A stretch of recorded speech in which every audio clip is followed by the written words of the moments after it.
চেষ্টা করেছি যতটা দ্রুত কাজগুলো শেষ করা যায়। তাই খুব সহজ এবং সিম্পল ভাবেই কাজগুলো করেছি। আর আমি এই ১ম বার ফন্ডেন্ট দিয়ে কাজ করেছি। এর আগে আসলে কখনোই ফন্ডেন্ট দিয়ে কাজ করা হয়নি। তো ১ম বার ফন্ডেন্ট দিয়ে কাজ করার যে অভিজ্ঞতা হয়েছে, আমার কাছে মনে হয়েছে কাজটা আপনি যে কাজটা করবেন বা যে ডিজাইনটা করবেন সেটা যদি আপনার জানা থাকে বা করতে পারেন তাহলে কিন্তু এটা দিয়ে কাজ করা খুব ইজি। তেমন কঠিন কিছুই না। আসসালামু আলাইকুম। আমি শিল্পীস কুকিং অ্যান্ড ব্লগ থেকে সবাইকে স্বাগত জানাই। কাছে দূরে যে যেখান থেকে আমার ভিডিওটি দেখছেন আশা করি ভালো আছেন। আলহামদুলিল্লাহ আমরাও ভালো আছি। আজ আরেকটি নতুন ভিডিও শেয়ার করতে যাচ্ছি আপনাদের সঙ্গে। আশা করছি আপনাদের ভালো লাগবে।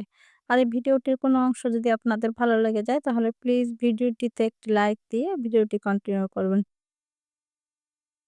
এটা হচ্ছে ১ পাউন্ডের একটা ভ্যানিলা কেক। আর এটা আমি আমার মেয়ের ব্রাইডাল শাওয়ারে আরকি বানিয়েছি।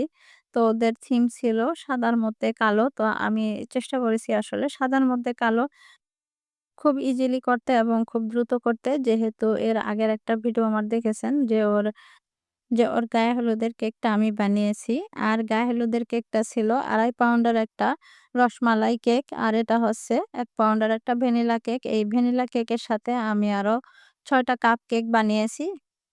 তো এখানে আমি সুগার সিরাপের পরিবর্তে আমি দুধ দুধ দিয়ে আরকি এই সুগার সিরাপের কাজটা করে নিয়েছি। এতে করে টেস্টটা আরো ভালো আসবে। দুধের সাথে কিছুটা চিনি মিশিয়ে নিয়েছি। আর যেহেতু আমি বেশি করে কেক ডেকোরেশন করব তাই একটা ক্রিম পুরোই আমি একসাথে বিট করে নিয়েছিলাম। আর অনেকটা সময় আসলে নিয়ে বাহিরে থাকার কারণে ফ্যানের নিচে থাকার কারণে ক্রিমটা অনেকটা নরম হয়ে গিয়েছে। আপনারা হয়তো দেখে বুঝতে পেরেছেন। আসলে গরমের সময় ক্রিম দিয়ে কেকের কাজ করতে অনেকটা সাবধানে করতে হয়।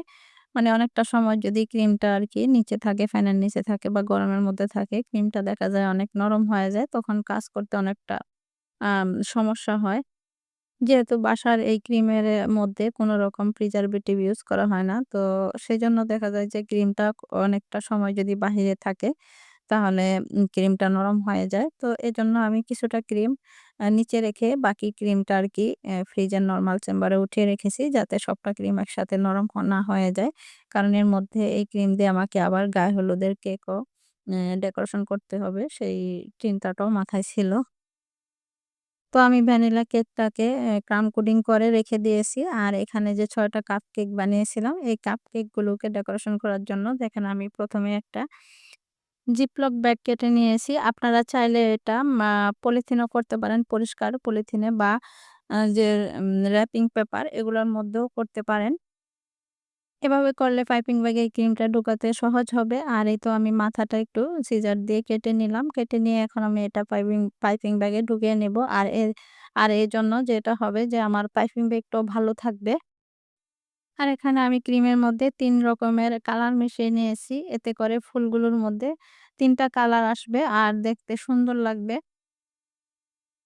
তো এটা আমি করেছি একটা স্টার নজেল দিয়ে, ছোট সাইজের একটা স্টার নজেল দিয়ে। তো এটা করার পরে আমি বুঝতে পারলাম যে এটা দিয়ে ফুল আমার কাছে খুব একটা ভালো লাগছে না। ছোট স্টার নজেল দিয়ে আসলে কেকের সাইডের বর্ডার গুলি করলেই আমার কাছে বেশি ভালো লাগে।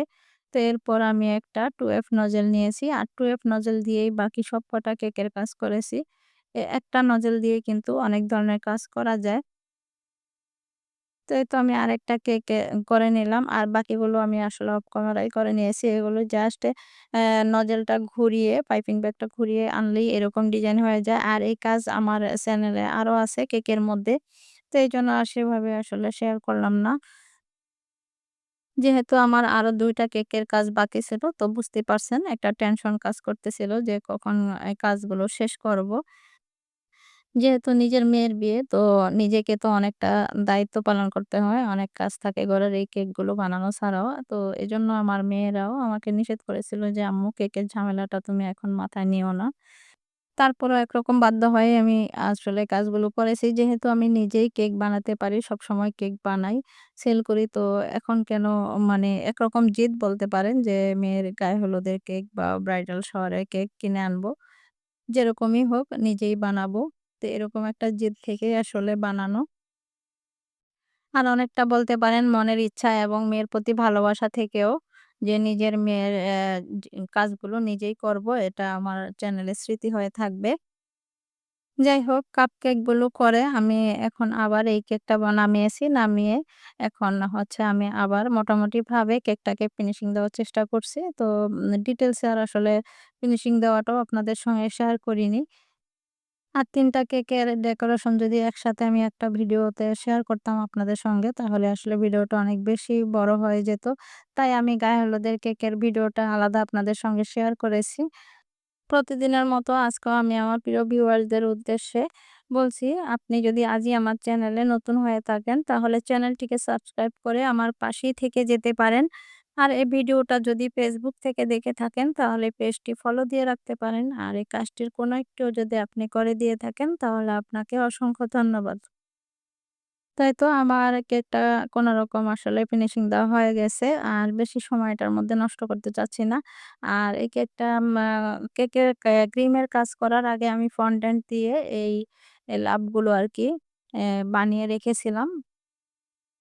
যেহেতু আমার মেয়েরা বলেছিল যে এই থিমটা কেকের থিমটা হবে সাদার মধ্যে কালো। তো আমি এটাই সংক্ষেপে আসলে খুঁজে পেয়েছি যতটা দ্রুত মানে তাড়াতাড়ি করা যায়। তো আসলে আমি বুঝতে পারছিলাম না। কারণ আমি এই ১ম বার আরকি ফন্ডেন্ট দিয়ে কাজ করেছি। এর আগে আমি কেকের মধ্যে কখনোই ফন্ডেন্ট দিয়ে কাজ করিনি। তো এগুলো আমি বানিয়ে রেখে দিয়েছিলাম। কারণ ফন্ডেন্ট দিয়ে যদি আপনি কেকের মধ্যে কাজ করে কেকটা ফ্রিজে অনেকটা সময় রেখে দেন তাহলে কিন্তু ফন্ডেন্ট গলে যাবে।